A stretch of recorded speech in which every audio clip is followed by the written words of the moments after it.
Chris Carlisle is a former head strength and conditioning coach for the Super Bowl champion Seattle Seahawks, and he went from coaching at the high school level to 2 college football national championships and 7 consecutive Pac-10 championships, then moved up to winning the Super Bowl. Well, his book, Move or Die, Creating a Game Plan from Stuck to Significance, puts readers on the path to obtaining the life that they have always believed that they were destined for. And it was also our pick for Book of the Year in 2022, and rightly so. Even Russell Wilson, NFL quarterback with the Denver Broncos, said, Coach Chris's lessons, words, visions, and inspirational stories not only impacted me in the NFL, but as a man. And I am grateful for his significance in my life from the moment I met him. We either move or we die. So ladies and gentlemen, let's welcome back author, motivator, and my friend, Chris Carlisle, back to the show. Welcome, Chris.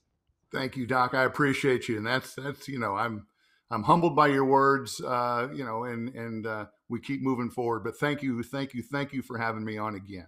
Well, you're very, very welcome. And I know that we're here together to motivate all of my viewers and listeners. And seriously, I have shouted from the rooftops how great your book is. Literally, I would literally throw out every self-help book that is on bookshelves today and only put Move or Die because you wrote the manual. Well, I lived the manual. It didn't come easy, I promise you. I've got the scars that tell the story. And a good friend of mine said, you've got to share your scars.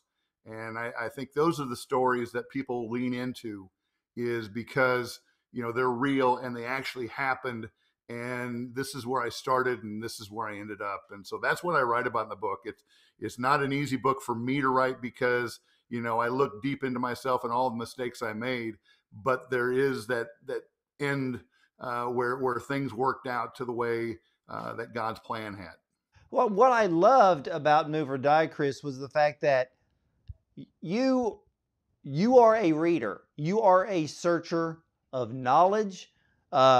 When you were being the head strength and conditioning coach for, if it was high school, college, or even in the NFL, you found ways to be not only better as a coach, but you became better as that coach to better the players. And to me, you wrote the life manual that many people are missing today. A lot of teenagers, college students, this is the book that I've been telling parents over and over again. You need to read it. Your kids need to read it, because if you're not afraid of hard work, you will be able to succeed. But here is the steps to get there. And you wrote that kind of book. Well, thank you very much. And as a coach, you can do the job, but then you're missing 90% of what your impact can be. You can lift these people that are working with you to a level to help them achieve their optimal dreams. I'm a big education guy, and I believe education is making a huge mistake trying to funnel everybody into these categories that you have to take these classes, when some people aren't built for Hemingway. They're not built for the literature part.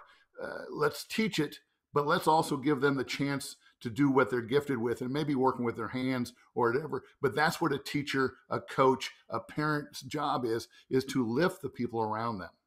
Yeah, and see, and what blessed me, Chris, was just recently I had the opportunity to interview a former NFL football player who, of all things, actually was trained under you. And when I mentioned his name to him, his eyes just lit up like, oh my gosh, Coach Chris, wow. And he knew that, you were a motivator. You were a leader, and he learned so much from you. But it's amazing to be able to be blessed to talk to people that you've impacted their lives and know that what you wrote resonates. So what we should do right now is, what are the 5 things that we need to commit to, ladies and gentlemen? There's a commitment involved here. So we need to commit to so we can live our lives optimally this year? Hey, there's 5 things, and some are in the book, some are things that we're working into another book, but there's 5 things. First of all, I believe you should write every day. I believe writing is thinking to yourself and then measuring what you write, because you have to write each letter. And as you're doing that, you get to rethink what you're thinking and what you're writing and see, do I really believe this, or is this just somebody else's thoughts? The second thing I believe you have to do is you have to reach out. Reach out to people that have been in your circle, in your life, and bring them in and help them help you understand who you used to think you were, so you can get on path to who you need to be.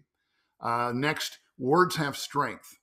And I was talking to a musician, and I said, your words have the power to lift and crush. And it's the master writer who can go ahead and do both and really touch your soul and come out with something that I go, oh man, I can live off that. And next, we need to learn how to ask for help. Especially people in my age range, and I'm going to say even younger, that we kind of grew up with this John Wayne mentality that if we ask for help, we're weak. And the key is we need to reach out and ask for help when we're struggling, and reach out to your friends and say, I've got a problem. And if they're your true friends, they'll reach out and they'll help pull you out of that problem. And if it's deeper, then they'll help you get to other people who can help you.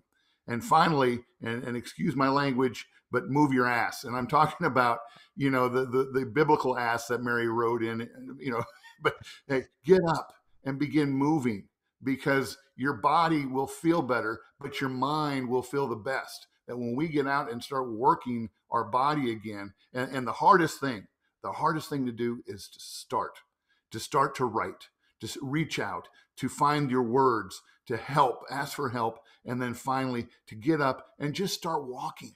If you're not doing anything, just start walking, and you're going to start feeling better about yourself. So those 5 things: write every day, reach out to other people, ask for help, find strength in your words, and get up and move. Yeah, and you said something, and I had to write this down in my own journal, because I went back, and yours, Move or Die is the type of book that we should all read at least once a year to get it back into us, so we don't get complacent in our journey, trying to be better in everything that we do. But you said something about writing every day, and I love the way that you worded this. And when I read it again, I just kind of sat back and like, oh my gosh, that is so true. And you wrote, writing is thinking with the benefit of listening to yourself. And that nailed it right then and there, why we do need to write every day, because it's getting it out of us so we can get a clearer picture of what we're looking at.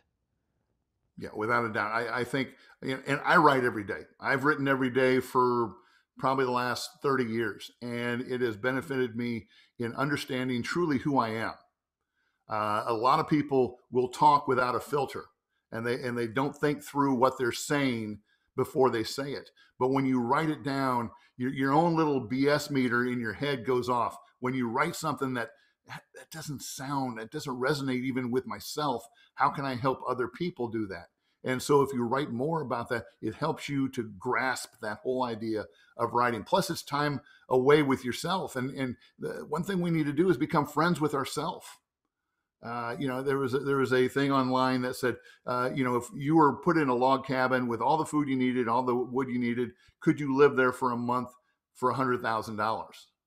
And my wife said, well, we'd be rich because you could do it for a whole year. And it's, you would have to get inside and be comfortable with who you are. And if you're not, then find out why. And that writing will help you understand, hey, here's my things. I found, my arrogance, my ignorance, and my inflexibility in that. The 3 deadly bullets that kill many career. I found that in my writing. When I was writing about what I was doing, it was like, man, I don't like that guy.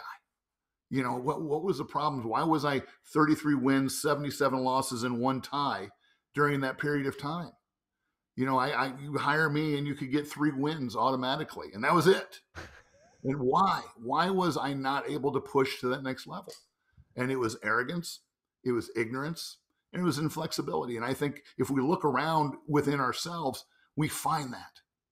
And if we can move Yes. away from that, we have that first step towards living your optimal life.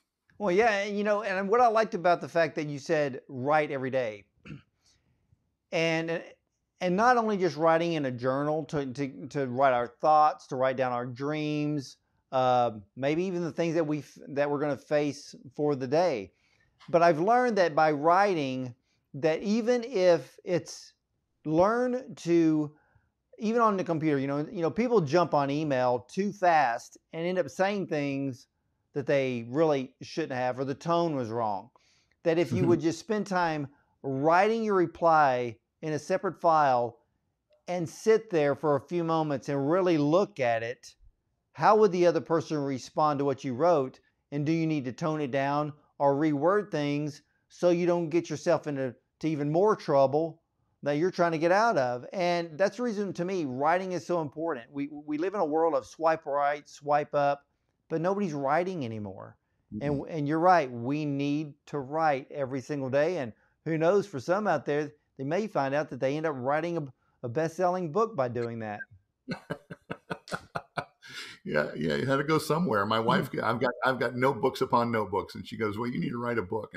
And so I started, 20 years ago, and finally, I had 600 pages of manuscript, and it turned to a 186-page book. So thank God I came Rios. So that's it. Well, there you wrote something that is so profound, and I want to read this quote in Chris's book, Move or Die. And ladies and gentlemen, I want you to listen to every single word, because you're going to sit there, and every one of you watching, every one of you listening, the light bulb's going to go off. But we need to take that bright light and put it into motion regardless your age. So I want you to listen to this quote that Chris had in his book. When we're young, we are able to dream big because we don't know the cost of our dreams. But most of the time as we get older, the dreams get smaller because we don't want to pay the price. Chris, I read that again the other day and hit me like a ton of bricks. And I had to step back and think through all of the times that I decided to get out of my comfort zone because I wanted to do something, if it was something different, or I wanted to see if I could make something, a dream come true, or make it happen. And you're right. There's a difference between being idealistic versus realistic, but the way I look at it is step out, go after your dreams, and you'll find out that idealistic becomes realistic really, really quick. But we don't have to travel down that journey alone. We have somebody upstairs that's going to guide our every step. Amen. Yep. Yeah. And that's, think about and this is how I kind of frame this when I speak with clients, is if we had your 10-year-old self sitting across from you right now, and we said, what are your dreams and goals? Now, take those dreams and goals of a 10-year-old, because a 10-year-old has no idea what the cost is. Most 10-year-olds don't know what the cost of dreams are. I want to be a doctor. I want to be an astronaut. I want to do this. I want to do this. And they're great dreamers at that age. Now, let's jump ahead 20 years, 30 years, and now ask that self, are you proud of what you became? Because what happened to those dreams that you had? Well, I had this and I had this. And all of a sudden you start building that stack of excuses, of the reasons why you didn't accomplish your dreams, rather than these are reasons why I did, or things I had to overcome to be that person. And I look at myself, and when I was 8 years old, I told Nate Lau, I'm going to win a Super Bowl, and 40 years later, I did. It took 40 years to accomplish that dream. But it was one of those things that it wasn't easy. There were 1,000 times I could have stopped, 10,000 times in those 40 years. But I kept pushing forward, climbing over the walls, digging under the walls, finding doors, finding ways around to get to where I wanted to be. And then here's the thing, Doc, I got to where I wanted to be, and I found out that wasn't the real reason why I was doing what I was doing. It was only a vehicle for me to help other people, lift them so they could live their optimal life. That coaching and teaching was just a way for me to push other people into where they could find their success. And that's where I found my success, was helping other people find their success. And so think about it. If you're 10 years old, your dreams are big. When you get older, they get smaller because, man, I don't have the time. Well, you do if you don't waste your time. Yeah. Yeah. And you know what? Many people are wasting their time instead of focusing on the journey. Most of them are not even on the journey. And ladies and gentlemen, look, I don't care how old you are, you can still chase your dreams. And Chris, I'm glad you brought it up because, you know, we've got to, we have to learn. We now live in a society that's full of excuses, and we've got to throw those out the window. And this is why I love your book, Move or Die. And I always tell people, I said, if you're not afraid of hard work, this is the book for you. And it's almost like a warning, you know, because everybody wants an easy guide of self-help to get them where they're going without any stress and or stretch, so to speak. Mm-hmm. But for those who really want to get there, your book is the answer. And I really believe that I'll never find another book that is so complete. And again, it's your story, but you just took the mistakes, you took the strengths, you took the knowledge, and you figured it out. You know, it's kind of like in high school. Nobody teaches these kids how to balance a checkbook, okay?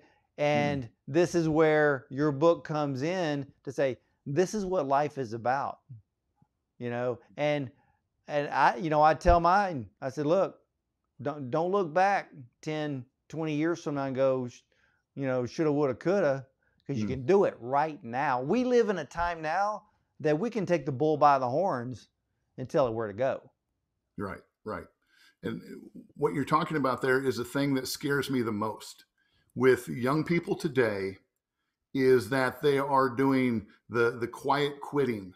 And they're Martina Navratilova has a great quote, and she says, commitment and ham and eggs are like commitment and involvement. The chicken is involved, the pig is committed.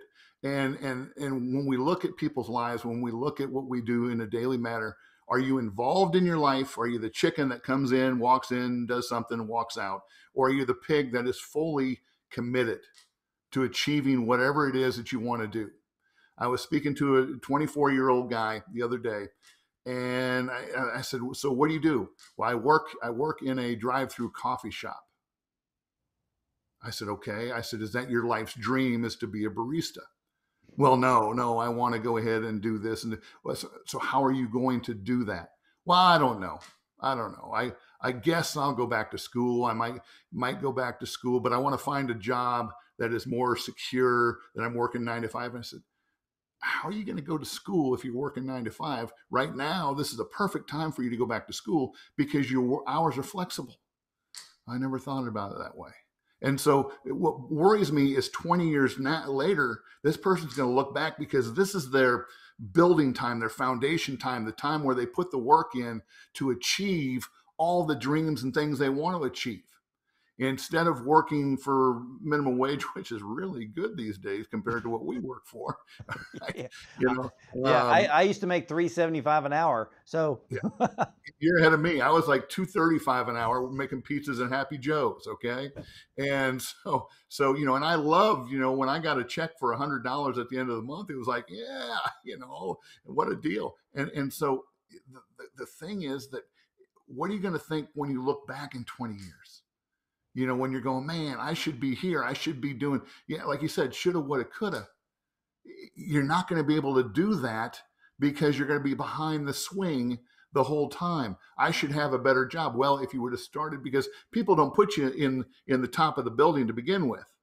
You've got to work your way up, and it takes time and effort and to climb that ladder. And when you do get to that point, then you get to make the decisions to, hey, what am I going to do with my life? Where am I going to travel? Where am I going to live? When am I going to retire? But you can't do that when you're still working to pay the bills. Yeah, and the thing is people need to realize, and I love the way you told that young man, well, you got flexible hours now. You can go back, you can go back to school, still have this job. So you're not going to be without, but you're going to be gaining your knowledge. You're going to be gaining a skill set.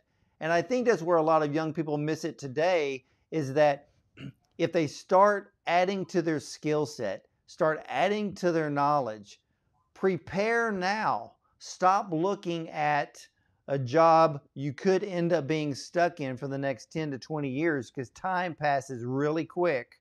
Yes. And realize, whoa, what happened? Because life gets in the way. But if you're single, take advantage of it, but take advantage of it in the right way. Prepare yourself now. I call it just get smart. Mm-hmm. Get smart, put the effort in, and then you will see better doors, bigger doors open than what you thought if you would have taken a different path and not gained those skills. And I think the whole thought process today is completely messed up with our young people.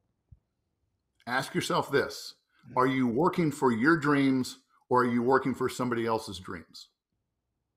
Okay. Now, as a coach, my dream was to win the Super Bowl, so I was working for my dreams as I was helping everybody work towards their dreams.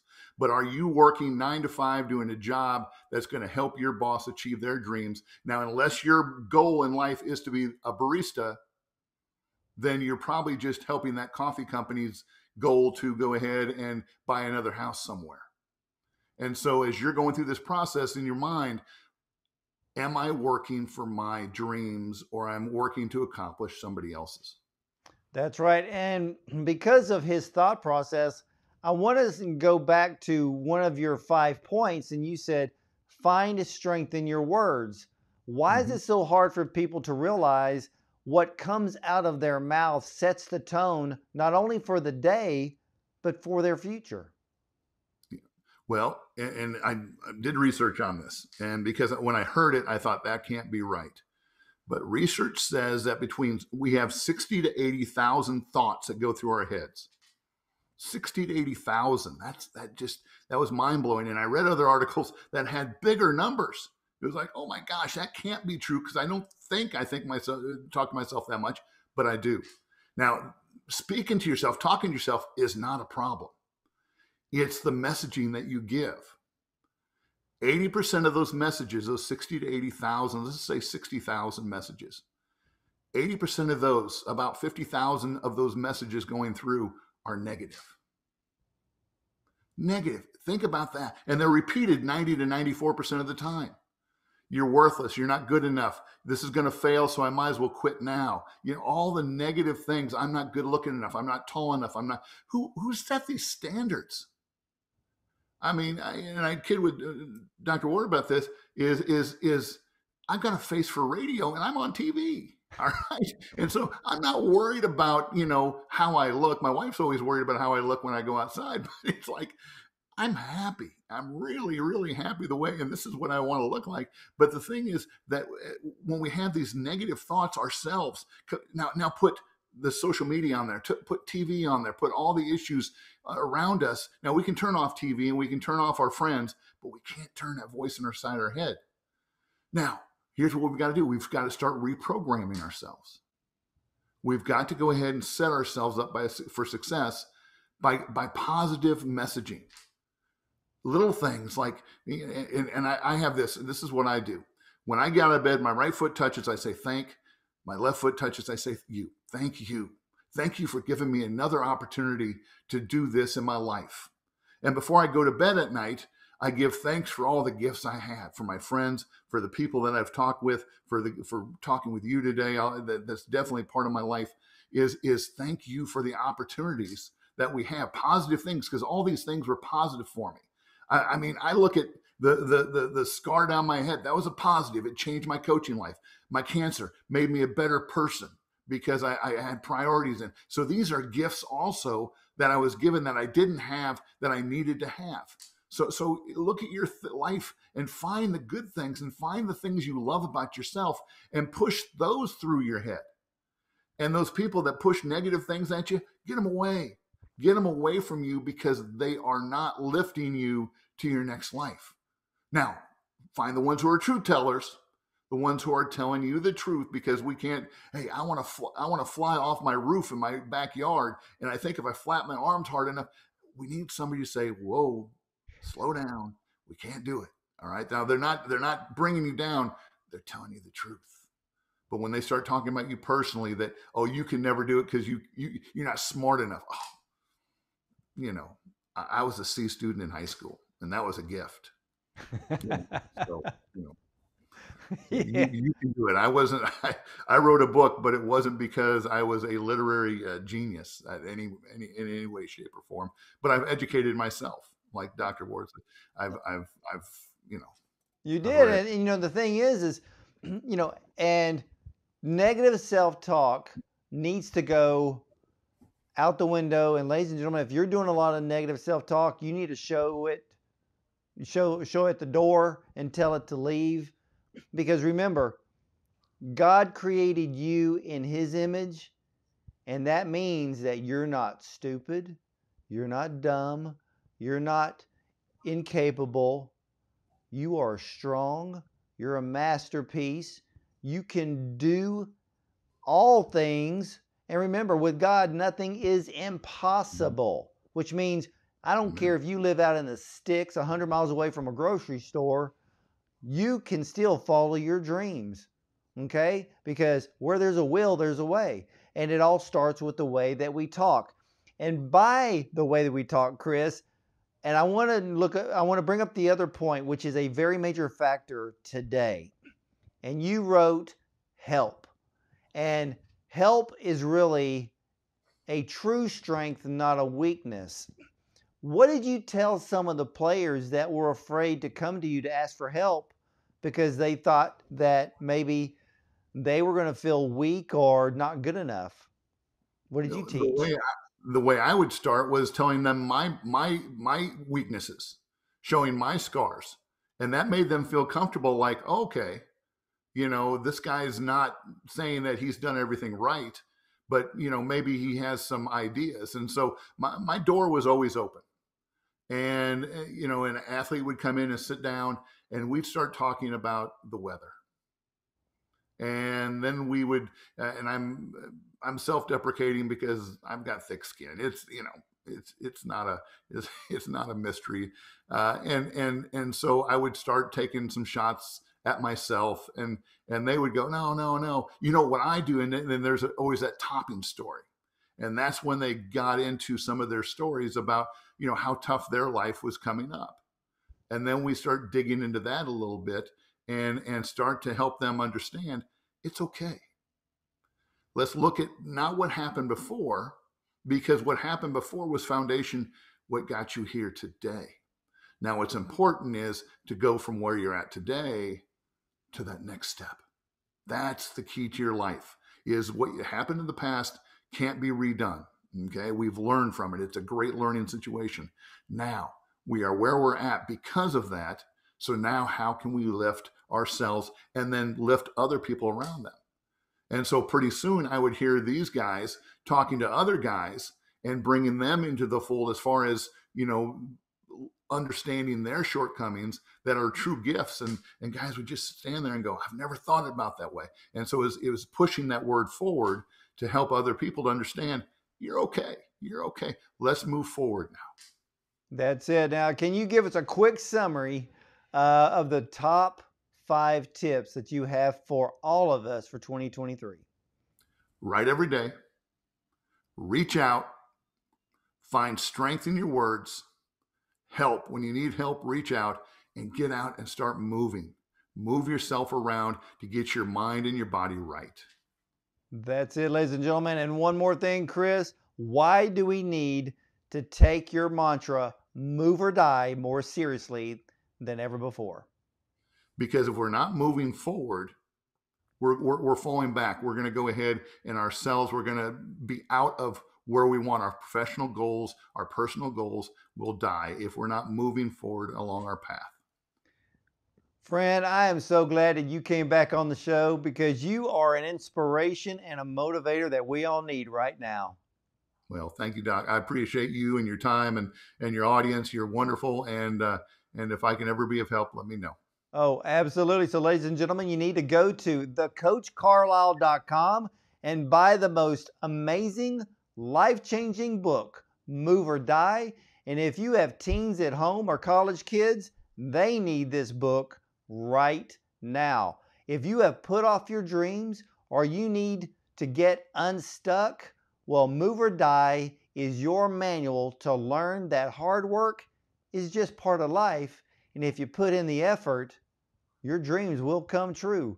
So again, head over to thecoachcarlisle.com, buy Move or Die, and it's also available as the download. And Chris, what's up? What's next for you for 2023? I'm out on the road speaking a lot. This is a great gift that I've always wanted to do. I was in college and NFL teams where I spoke to 100 people. Now I'm out speaking to thousands. So I'm on the road, working with personal clients, and so this is everything I wanted to do. So it's such a great ride. Well, then, can those that are watching, if they ever want to contact you to come and speak, can they just go to thecoachcarlisle.com to connect with you? thecoachcarlisle.com, and there's a form on there. I answer all my emails. If you have questions, if you want me to speak to your group, then go there, and the message will come to me, and I will answer all my emails personally. There you go. So, ladies and gentlemen, not just buy the book Move or Die, but if you have an organization, maybe even a church, maybe even a school, and you need someone to come to inspire, to motivate your group, this is the gentleman right here. Chris Carlisle, again, Super Bowl winning coach. He's won more, national championships and Pac-10s that I can even count on all my fingers. But more importantly, this gentleman right here is the most amazing man I have ever had the opportunity to interview. And Chris, again, you are always welcome back. Thank you, buddy. I appreciate you. All right, ladies and gentlemen, Chris Carlisle, go to thecoachcarlisle.com. And as for me, stay tuned because I'll be right back with more.